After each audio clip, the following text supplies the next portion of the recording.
नमस्कार दोस्तों, आइए शुरू करते हैं बैसाख मास का 13वां अध्याय। ब्रह्मा जी कहने लगे कि हे यम, इसमें क्या आश्चर्य की बात है? क्यों दुखी होते हो? सद्गुणों से ऐश्वर्य करना मरण तक होता है। उसका उच्चारण मात्र से ही परम पद की प्राप्ति होती है।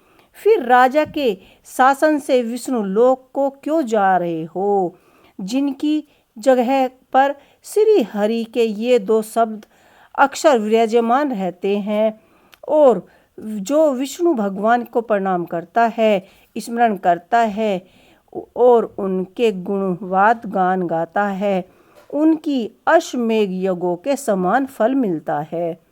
संपूर्ण पाप दूर हो जाते हैं। भगवान प्रसन्न होने से विष्णु लोक की प्राप्ति होती है और यज्ञ करने वाले कुरुक्षेत्र या सरस्वती में स्नान करने वाले को तो फिर से जन्म लेना ही पड़ता है। परंतु बैसाख मास में जो मनुष्य भगवान के धर्म का पालन करता है, उन पर विष्णु भगवान प्रसन्न होकर सदैव ही उनकी समस्या का समाधान करते हैं। हे सरेश्वर, राजा का प्रभाव मेरे वश में नहीं है, क्योंकि वासुदेव भगवान की भक्ति अशुभ कहीं नहीं होती। उसको जन्म, मृत्यु, जरा, वृद्धता आदि भय नहीं व्यापते। स्वामी के नियुक्त कार्य करने पर देहधारियों को कुछ अपराध नहीं होता। यम, जब तुम इस कार्य को न करने में समर्थ हो तो आप कृपया करके यहाँ से शोकग्रस्त होकर मत जाइए।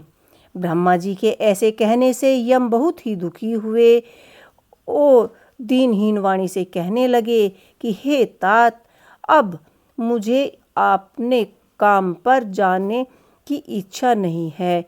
इस महाविनय राजा को जो मैं अपने धर्म से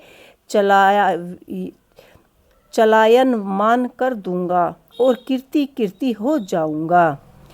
विष्णु भगवान के चक्र ने इस परास्त कर दिया तो यह दुखी हो गए, मेरे पास आ गए। हम आपके महाभक्तों को दंड देने के असमर्थ नहीं कर सकते।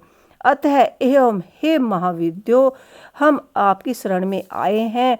इसीलिए हे प्रभु, उस राजा को दंड देकर आप यम की रक्षा कीजिए। और ब्रह्मा जी यह वाक्य सुनकर भगवान विष्णु हंसे और ब्रह्मन जी से वह यम से बोले कि मैं लक्ष्मी तथा प्राण और देह, श्री सत्व, केतु, मणि तथा वैजयंती माला और श्वेत दीप और वैकुंठ, श्री सागर, शेष आदि गुरुड़ का त्याग कर सकता हूँ, परंतु ऐसी भक्ति को कदापि नहीं त्याग सकता जिसके मेरे लिए संपूर्ण भोग त्याग दिए, प्राण छोड़ दिए, मुझ में ही अपनी आत्मा को लगा दिया। उन्हें मैं कैसे छोड़ सकता हूँ? यम, मैं ये तेरे दुख को दूर करने का उपाय बताता हूँ। उस राज्य को मैंने 10 सहस्त्रों वर्ष की आयु दी है। उसमें से 8 सहस्त्र बीत चुके हैं।